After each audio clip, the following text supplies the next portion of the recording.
Welcome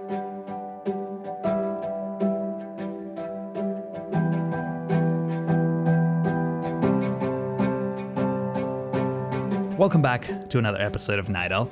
Between the last episode and this one, there was a live stream, so if you missed it, you can go check it out in the playlist. It's already added. In fact, quick note, I started labeling them as a 0.5 episode, so the thumbnail will say, for example, episode 19.5. So whenever you see that, it will tell you that this is a sort of a long form version of one of Nydal's episodes.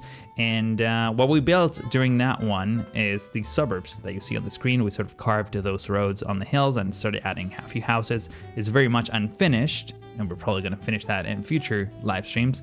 But just so you know, if you want to go check out a less edited version, more raw, and definitely significantly less FPS, make sure to follow me on Twitch or watch the VODs after the fact. But yeah, in this episode, a couple big things happened, and I guess primarily what we are going to be working on. Man, I can't even English today, but what we're going to be working on is sort of fixing the side effects of a big change I made into the city. So let's see, where do we begin? Network skins. Yeah. So Network Skins is a mod that I've been using for quite some time. It's a very powerful mod. It was kind of game changer when it came out. And for those of you who don't know, Network Skins allows you to customize the way roads look like. I think it also works for pedestrian segments, but primarily it's meant for roads. So whenever, let's say you have the vanilla road that has trees on the side, Network Skins gives you a menu before you place down that road that allows you to customize, for example, the type of tree. So instead of having vanilla trees, you can just have, one of these custom pines that I'm putting down. Now, it also allows you, for example, to get rid of the lights on the side of the road, which actually it's kind of handy, especially when you're trying to come up with a more historically looking neighborhood and you want to have like more of an old school lamp design as opposed to like these modern tall lamps that are all over the place. Now, that mod, as I was saying, it's great, it's very powerful, but also has a bit of a performance impact on the game. And given how bad the current performance of Nydal is, mostly because of the sheer amount of assets or custom assets that I have, I sort of bit the bullet and disabled the mod. And obviously, every piece of detail or every area of the city that I detail using Network Skins is now gone. It's been basically reset to default, which means that now I have to go back in and, well, fix a whole bunch of stuff. Yeah, it's the performance gain, in case you're interested, on average, I think I gain like 5 frames per second, given how, on average, I was looking at the city in general, like the core of the city was sort of reporting about, I would say, 12, 13 FPS. So it is kind of a significant gain. It's still very much a laggy experience, don't get me wrong. But, every bit counts, I guess is what I'm trying to say. So for now, I decided to disable that mod.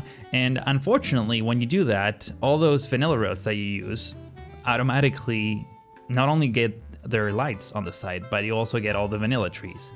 And because of that, I also got another mod called the Vanilla Tree Remover, which is a mod that I used for quite some time a while back. I think I'd stopped using it when we were working on Arrowhead Junction, because there was an issue with that mod that whenever you zoomed out, the LODs, the vanilla LODs will still show, which was kind of like not great. Like the whole point of me removing vanilla trees is not to see them at any zoom levels. Apparently, that has been fixed since, I don't know when I was doing Arrowhead last, but I think it was like a year and a half now, holy crap.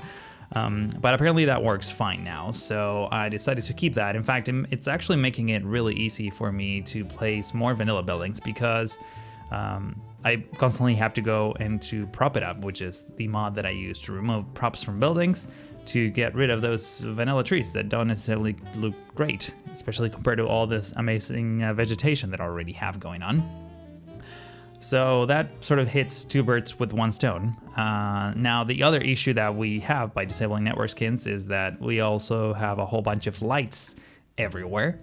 And last night, as I was just recording the cinematics of this episode, I wasn't already building on this or anything, but I got a tweet from, let's see, let me pull it up here, Black Frost Gamer, who suggested that I should try hide it to actually hide all those things that I was using network skins for, which is a mod that I already have, but I didn't know it had the ability to hide lights and certain trees and things like that. So definitely gonna check that out in a future episode. Thank you for the tip, by the way.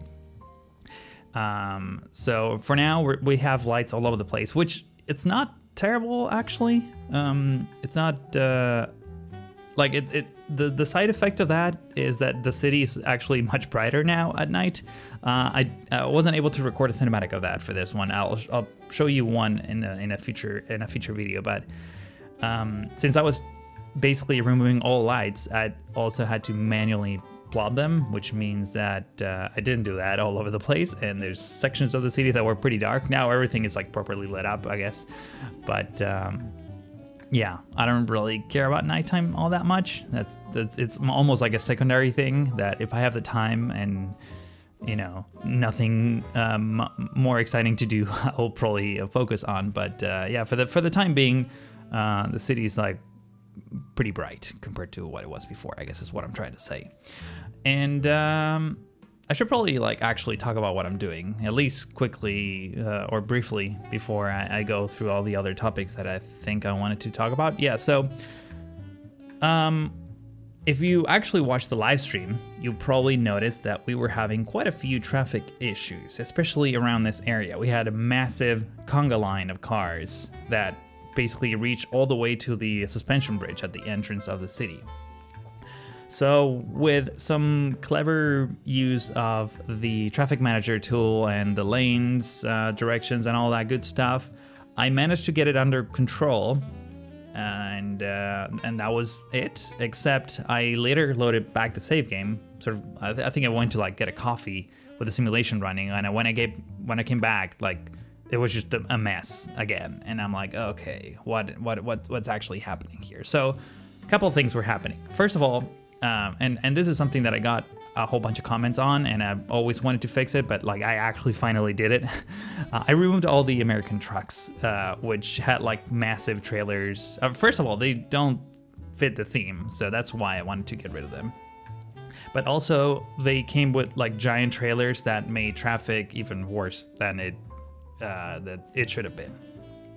So there was this collection, I think it's a collection by Avania that has a whole bunch of trucks, European and American, and containers and things like that. I was just subscribing to that automatically, and I guess I need to go back and manually pick the assets that I really need and not the ones that I don't need. So for now, just to make things simple, unsubscribe to everything, and eventually I'll curate a better or a more suitable version of that for Nydal. But that means that right now there's only cargo vans and shorter trucks, that definitely look much more European than before. So that partially helped the traffic issue that I was having.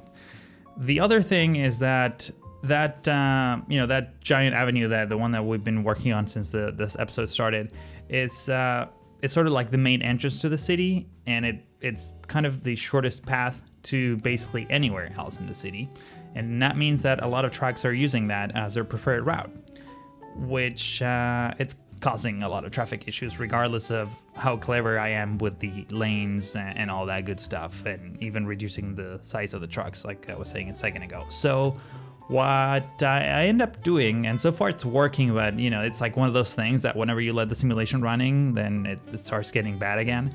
But what I'm doing now is I specifically blocked certain segments of roads, very specific ones, and blocked heavy traffic on those using Transport Precedent Manager. I can't remember what the name of that mod is. The one that you see on the top, the top left corner of the screen with the traffic light icon there.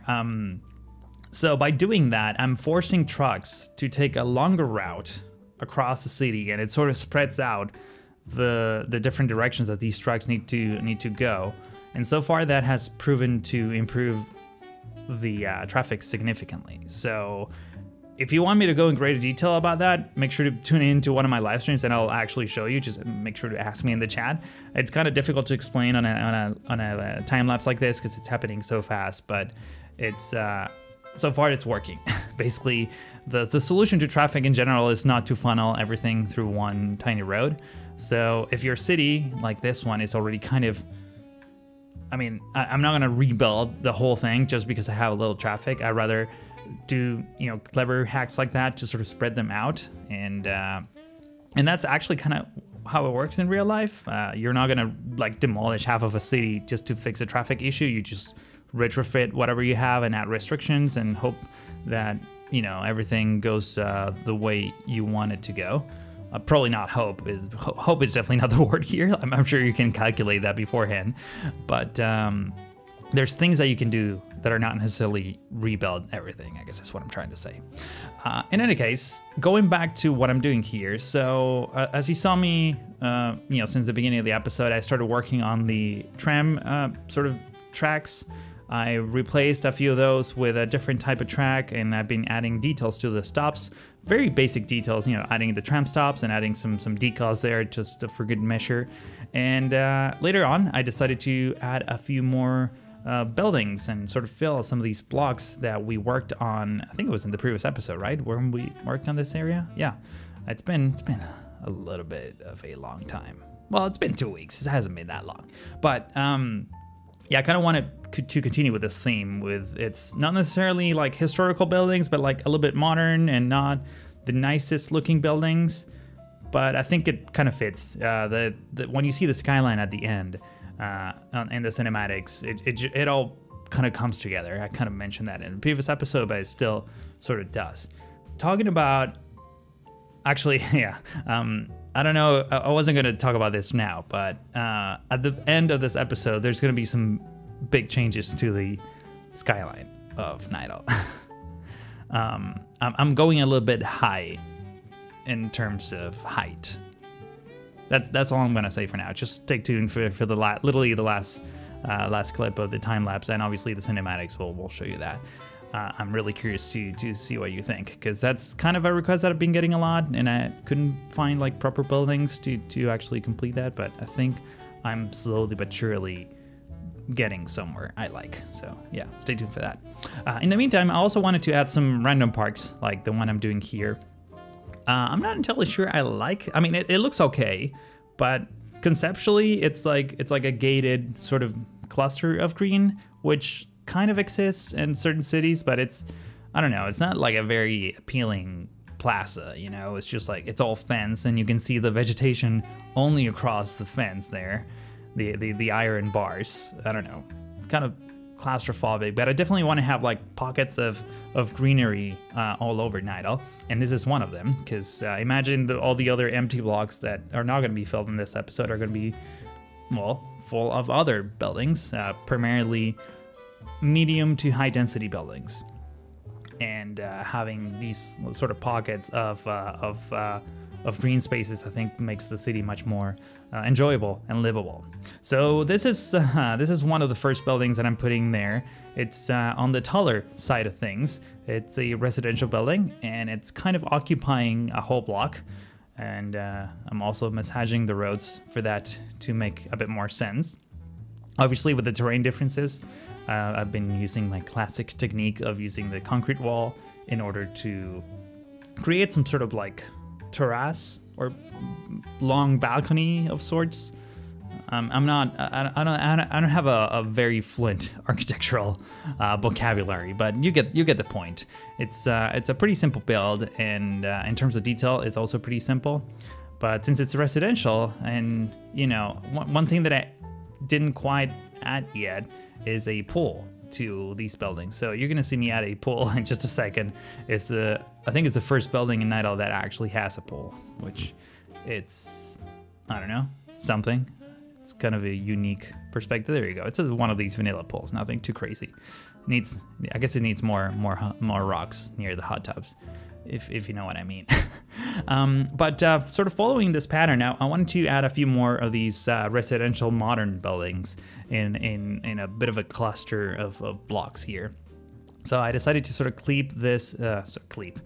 clip these vanilla buildings together. In fact, all of these buildings that I'm about to plop are vanilla, which they're actually really nice. They're like way below the menu. I had to like scroll all the way down, as you can see on the screen there. And yeah, this will give you an idea of what I'm aiming for in terms of the changing in skyline of Nydal. It's yeah, we're going a little bit tall here. Now, I'm not entirely sure if I'm going to keep this specific tall building because it doesn't have a whole bunch of detail around it. I also don't want to go any higher than this either, I don't think. But adding that just for fun, and I was like looking around from different angles, and it looked really cool actually. I'm really curious to hear what you guys think, so let me know down in the comments if you like this new look of the Nydal skyline. I'll probably, if you know, I'm probably gonna keep exploring this and try to get a few more assets from the workshop, see if something actually fits better. Because so far, as I said a second ago, it's all vanilla, but maybe we can get a much nicer skyline out of this area of the city. Also worth pointing out that my computer crashed when I was recording the before and after, so oops, no before and after in this one, but hopefully you'll enjoy these cinematics that are coming up. And if you enjoyed this episode as well, please consider giving that thumbs up icon a click. That will help a lot. And if you're new to the channel and want to be notified next time I post a video, you're probably already subscribed, but you may want to click on the notification bell. But that's all for now. Thank you for watching, and hope to see you in the next one.